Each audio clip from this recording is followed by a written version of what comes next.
You've had an amazing week. Not one, but two job offers have come your way. There were others, but these were the two you really wanted. Despite the fact that both jobs will require you to relocate, you're ready for the challenge. Regardless of the job you choose, you'll be renting a new apartment. But different states will bring different rules, laws, and taxes. But you have no idea how any of these will affect you as a renter. And that's what we're covering today on Renter Confidential.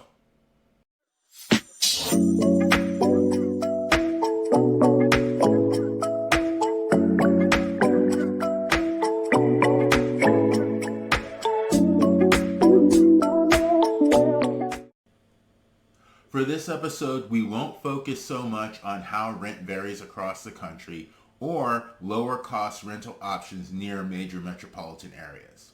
What we will focus on are the different factors that vary across the country that affect your income and rent prices. When I finished college, I followed the job I got back to California. I was like so many other renters who followed the available job without giving any thought to how the choice of state would affect me as a renter. Your new home state may confront you with rental broker fees, high property taxes, state income taxes, and possibly even city income taxes. Some of these differences can be offset by the salary offered by the job, but many can't. As the ability to work from home becomes more prevalent, renters can choose their housing from a larger geographical area, thus making lower cost rental options even more accessible. Every day an employee can work from home cuts their commute costs by 20%. That savings can be put in their pocket or used to move further out to less expensive housing communities.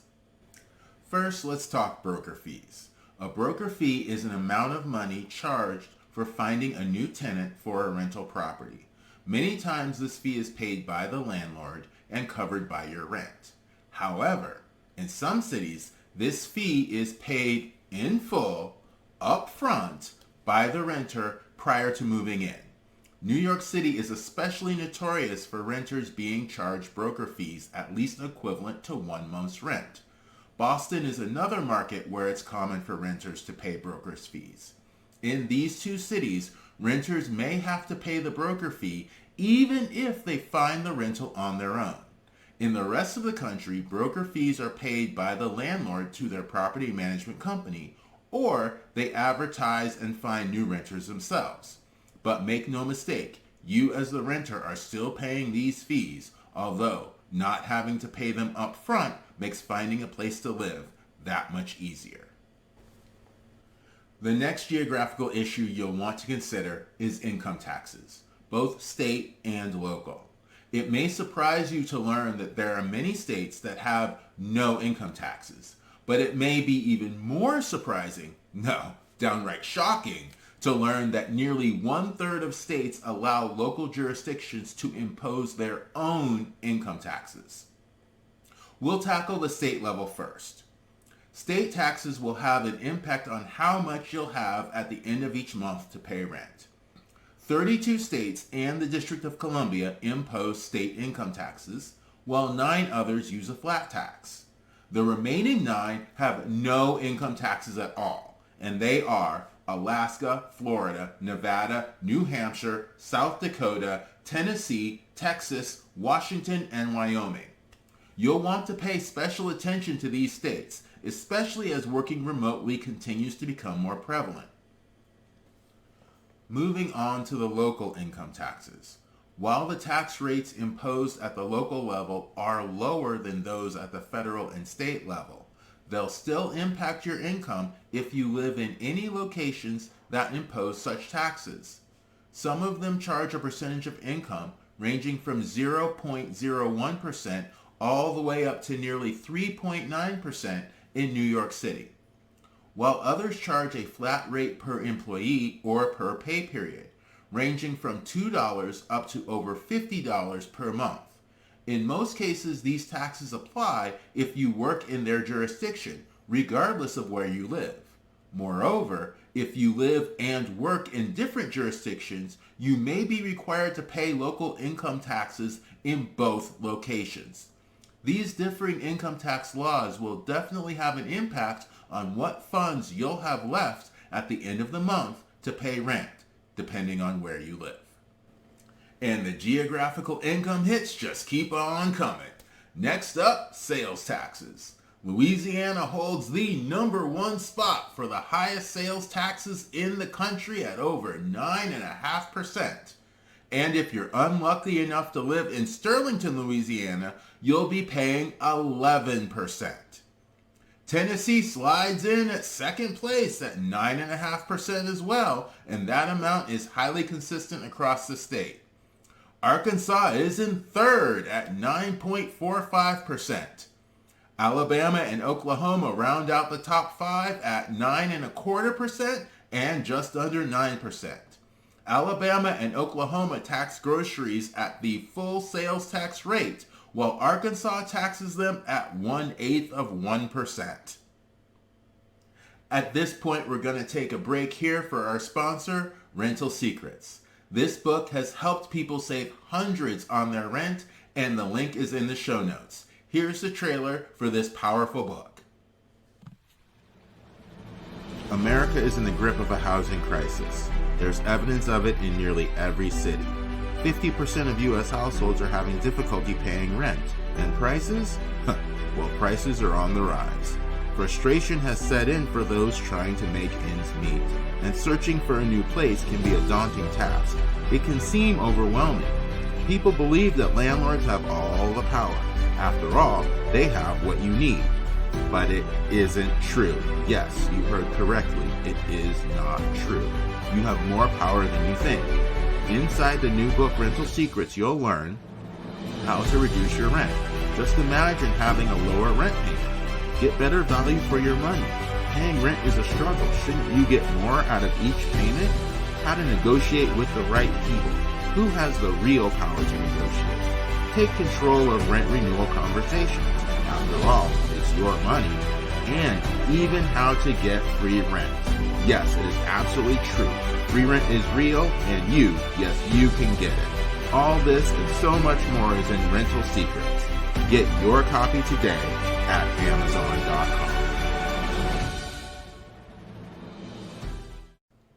And we're back.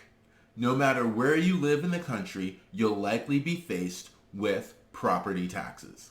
And I know what you're thinking. Why do property taxes matter? I don't pay those, the landlord does.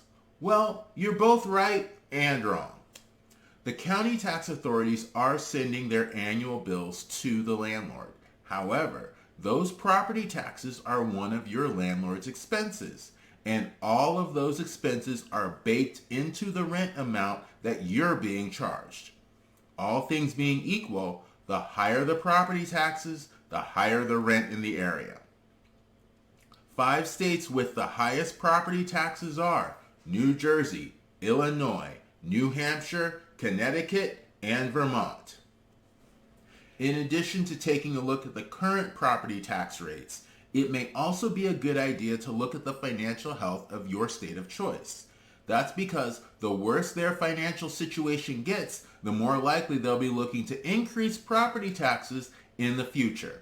Here are the 10 states that have the most debt on a per-person basis: New York, California, Vermont, Kentucky, Delaware, Hawaii, Massachusetts, Illinois, New Jersey, and Connecticut, which comes in at a whopping $62,500 per person.